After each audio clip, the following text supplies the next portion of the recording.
So hello everyone, welcome to the platform of मिसा मीटू, myself Nashid Rehan Chaudhary.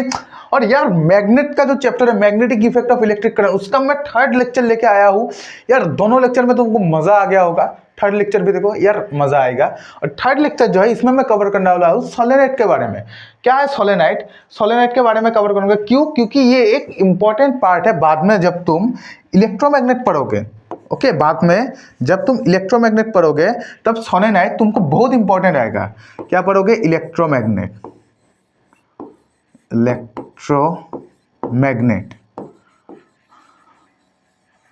ठीक है, ये इलेक्ट्रोमैग्नेट।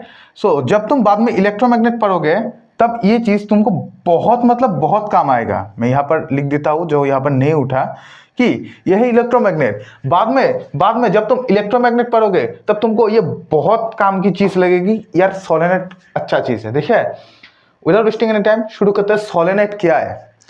अब कुछ प्रैक्टिकली बोलूँ तो कोई भी एक सा रॉड ले लो और एक कॉपर का वायर ले लो। मान लो अभी मेरे पास ये माइक का वायर है, ये मान लो कॉपर वायर है, ठीक है। ओके, मान लो ऐसा एक सिलिंड्रिकल शेप का कुछ ले लो तुम, और इसको रहने दो यार, ये वायर है।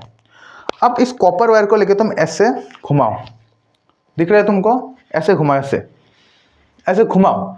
घुमाने के बाद इसको निकाल दो तो कॉपर वायर का जो शेप है ऐसा हो जाएगा परमानेंट, कर्ली कर्ली टाइप, ठीक है, एकदम कर्ली कर्ली हो जाएगा। किधर गया? हाँ, एकदम कर्ली कर्ली हो जाएगा, जो कि तुमको वहां पर डायग्राम में दिख रहा होगा। यही है सोलेनोइड। सोलेनोइड क्या है? अगर तुम उसका डेफिनेशन देखो तो a solenoid is a coil of many circular windings wrapped in the shape of a cylinder. मतलब ये विंडिंग जो है सिलेंडर के शेप में है, वही डेफिनेशन में बोला है। When current is passed through it, it behaves similarly to a bar magnet, producing very similar and field pattern instead of bar magnet to increase strength and soft iron is used। अब सुनो, तुमको पता है current carrying wire produces है magnetic field, ठीक है, एक law है। अब जब इसमें से तुम करंट पास कराओगे, क्योंकि ये कंडक्टर है, ऐसे जाएगा करंट, और इधर एक मैग्नेटिक फील्ड प्रोड्यूस होगा। चलो एक चीज तुमको ये भी बता देता हूं कि मैग्नेटिक फील्ड कैसे प्रोड्यूस होगा। मान लो मैं कलर चेंज कर लेता हूं, चेंज करके ये एक दाग खींच दिया मैंने। Okay, no problem. ये इधर आया। ओके, अरे तू रहना वहाँ। हाँ, ये इधर आया। ओके, मैंने ये बस एक्सटेंड कर रहा हूँ, ये इधर, ठीक है। ओके, यहाँ पर मैं एक बैटरी का सेटअप कर देता हूँ। ये सेल है,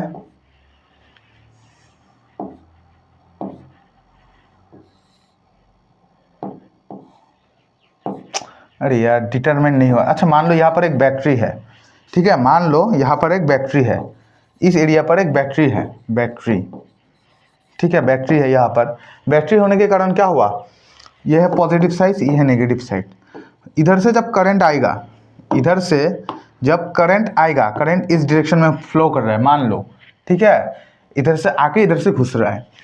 अब यहाँ पर एरो लगा दो, क्योंकि करंट इधर जाएगा, इधर जाके जाके जाके इधर, फिर इधर जाएगा इधर। इमेजिन करो, ठीक है, ये 2D में दिखा रहा हो, 3D में इमेजिन करो। फिर करंट इधर जा रहा है, ठीक है, इधर इधर नीचे, फिर इधर जाके ऊपर, ऐसे ये चीज चल रहा है, ठीक है। Is there any problem? No. Current यहाँ पर किस डायरेक्शन में चल रहा है? क्लॉकवाइज है, एंटी क्लॉकवाइज? देखो, क्लॉकवाइज में चल रहा है। इमेजिन करने की कोशिश करो, ये क्लॉकवाइज डायरेक्शन में चल रहा है। अगर क्लॉकवाइज डायरेक्शन में चल रहा है तो लॉ के अकॉर्डिंग कौन से यहां पर कौन सा पोल इंड्यूस होगा? क्लॉकवाइज। ऐसा था ना कुछ, क्लॉकवाइज ऐसा था कि नहीं? अरे यार ऐसा होगा तो क्लॉकवाइज होगा कि नहीं? अरे यार मैंने तुमको एस बना के सिखाया था ना, ये क्लॉकवाइज हुआ कि नहीं? तो यहाँ पर तुम्हारा इंड्यूस हो जाएगा साउथ पोल, क्योंकि यहाँ पर क्लॉकवाइज करंट जा रहा है। सेम यहाँ पर साउथ साउथ, और यहाँ पर होगा एंटी क्लॉकवाइज। अगर फील करने की कोशिश करो, यहाँ से करंट आएगा, ठीक है, यहाँ पर होगा एंटी क्लॉकवाइज, एंटी क्लॉकवाइज हुआ तो यहाँ पर नॉर्थ पोल, यहाँ पर साउथ पोल, यहाँ पर north pole, they act as a magnet, जो यहाँ पर लाइन लिखा है प्रूफ कर दिया। सिंपल कॉन्सेप्ट है, समझ आया? हाँ। अब सॉफ्ट आयरन का जो केस है वो इलेक्ट्रोमैग्नेट में मैं समझाऊंगा। अब फैक्टर्स किन किन पे डिपेंड करता है सोलेनाइड का मैग्नेटिक फील्ड जो प्रोड्यूस होगा? पहला, number of turns in soil. जितना ज्यादा नंबर ऑफ टर्न्स होगा, जितना ज्यादा घुमाओगे, उतना ज्यादा तुम्हारा मैग्नेटिक फील्ड का पावर बढ़ेगा। दूसरा क्या बोलता है? Strength of current in the solenoid. कितना ज्यादा इंटेंसिटी का करंट जा रहा है, कितना ज्यादा एम्पेयर का करंट जा रहा है, या फिर कितना वोल्टेज का बोल सकते हो। क्यों? फिर directly proportional to Ohm's law, जितना ज्यादा वोल्टेज उतना ज्यादा करंट, जितना ज्यादा करंट जाएगा उतना ज्यादा स्ट्रॉन्ग मैग्नेटिक फील्ड होगा। समझ गए? Nature of core of material. कौन से नेचर, मतलब मटेरियल जो यूज करे उसके नेचर के ऊपर। क्यों? नेचर के ऊपर रेजिस्टेंस डिपेंड करता है कि नहीं? मतलब रेजिस्टेंस नेचर के ऊपर डिपेंड करता है। अब नेचर अगर अच्छा हुआ तो ज्यादा करंट जाएगा, ज्यादा, वही नेचर ऑफ द मटेरियल के ऊपर डिपेंड करता है। ये 3 पॉइंट से मोटा मोटा हमने बोल दिया। और बेस्ट यहाँ पर एक पॉइंट लिखा हुआ है, if we use soft iron inside the solenoid it produces the strongest magnetism. Soft iron अगर यूज करोगे तो स्ट्रॉन्गेस्ट मैग्नेटिज्म दिखाएगा। अब solenoid is used as a electromagnet. Electromagnet क्या है देखो, वही तुमने यहाँ पर तार ऐसे घुसाया, घुसाने के बाद ये तुम निकाल दो यहाँ से। निकालने के बाद यहाँ पर एक इलेक्ट्रोमैग्नेट, एक सॉफ्ट आयरन घुसा दो, नॉट इलेक्ट्रोमैग्नेट, ऐसे एक सॉफ्ट आयरन घुसा दो। ये एक सॉफ्ट आयरन ले लो, ऐसे एक मटेरियल है सॉफ्ट आयरन। सॉफ्ट आयरन में तुम ऐसे ये तार ऐसे कर दो, इस शेप में करंट पास करा दो, क्या होगा पता है? फिर करंट पास करने के वजह से क्या होगा, यहाँ पर जो यहाँ पर देखो, ये आयरन नेल के साथ किया। आयरन नेल इज ए तुम्हारा सॉफ्ट आयरन। अब इधर से जब करंट पास होगा, यहाँ पर एक साइड नॉर्थ पोल, एक साइड साउथ पोल होगा, है या ना? ओके, यहाँ पर कौन सा डायरेक्शन है? ऐसे ऐसा हो रहा है ना, करंट इधर जा रहा है, तो ये हुआ एंटी क्लॉकवाइज डायरेक्शन इधर हो रहा है या ना? एंटी क्लॉकवाइज डायरेक्शन हुआ मतलब यहाँ पर नॉर्थ पोल इंड्यूस होगा,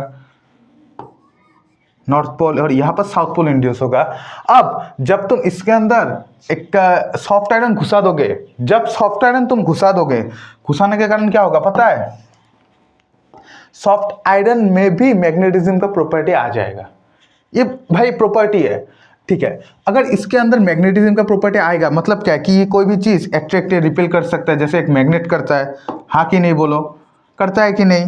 करता है कि नहीं बोलो? करता है। ओके, अब बात ऐसी है कि अगर ये मैग्नेट की तरह बिहेव करना शुरू कर दिया, अब एक काम करो, तुम इसका जो तार है ये सब काट दो। काटने के बाद क्या होगा? मैग्नेटिक फील्ड तो वायर में प्रोड्यूस नहीं होगा, लेकिन ये जो सॉफ्ट आयरन है इसके अंदर तुम्हारा मैग्नेट का प्रॉपर्टी रह जाएगा। यही है जादू तुम्हारे जो तुम्हारा सॉफ्ट आयरन है उसका और इलेक्ट्रोमैग्नेट का। अब अगर ये मैग्नेट की तरह बिहेव कर रही है, जो आयरन नेल है या फिर तुम जो सॉफ्ट आयरन बोलो इसको, तो इसमें नॉर्थ कौन सा होगा, साउथ होगा? कौन सा होगा? मैं बोल देता हूँ।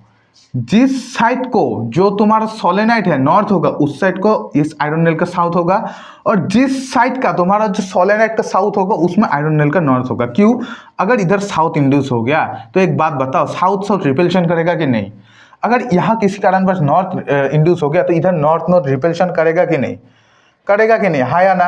अरे इतना ज्यादा रिपल्शन करेगा, ये तार बुर सब फट के चला जाएगा जो आयरन नेल है। इसलिए टू मेंटेन द न्यूट्रलिटी, इधर नॉर्थ हुआ तो साउथ, इधर साउथ हुआ तो नॉर्थ। सिंपल कॉन्सेप्ट है, समझ आया? डेफिनेशन देख लो। An electromagnet is a type of magnet which is the magnetic field produced by an electric current. Electromagnets usually consist of wire wound into a coil. A current through the wire creates a magnet field which is connected in the hole in the center of the coil. जो मैंने बोला वही language में लिखा हुआ है। यहाँ पर बस मैंने एज ए सोलेनाइड का वही सेम पैराग्राफ लिख दिया है। स्क्रीनशॉट मानना है मान लो 1 2 3 मार लिया होगा स्क्रीनशॉट। तो भाई आज का लेक्चर बस इतना ही है सोलेनाइड के ऊपर।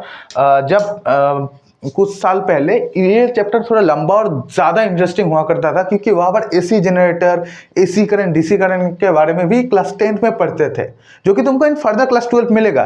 लेकिन अभी किसी कारणवश वो डिलीट कर दिया है। सो जितना सिलेबस में है मैं उतना ही पढ़ाऊंगा। ओके, ज़्यादा तुम्हारे भेजे में भी नहीं घुसेगा, स्कूल में भी उतना नहीं पढ़ाएगा, जितना सिलेबस में उतना पढ़ाएगा। आज के लेक्चर के लिए बस इतना ही। Thank you for watching this lecture very much. अगर पसंद है तो लाइक शेयर सब्सक्राइब जरूर करना। Keep watching.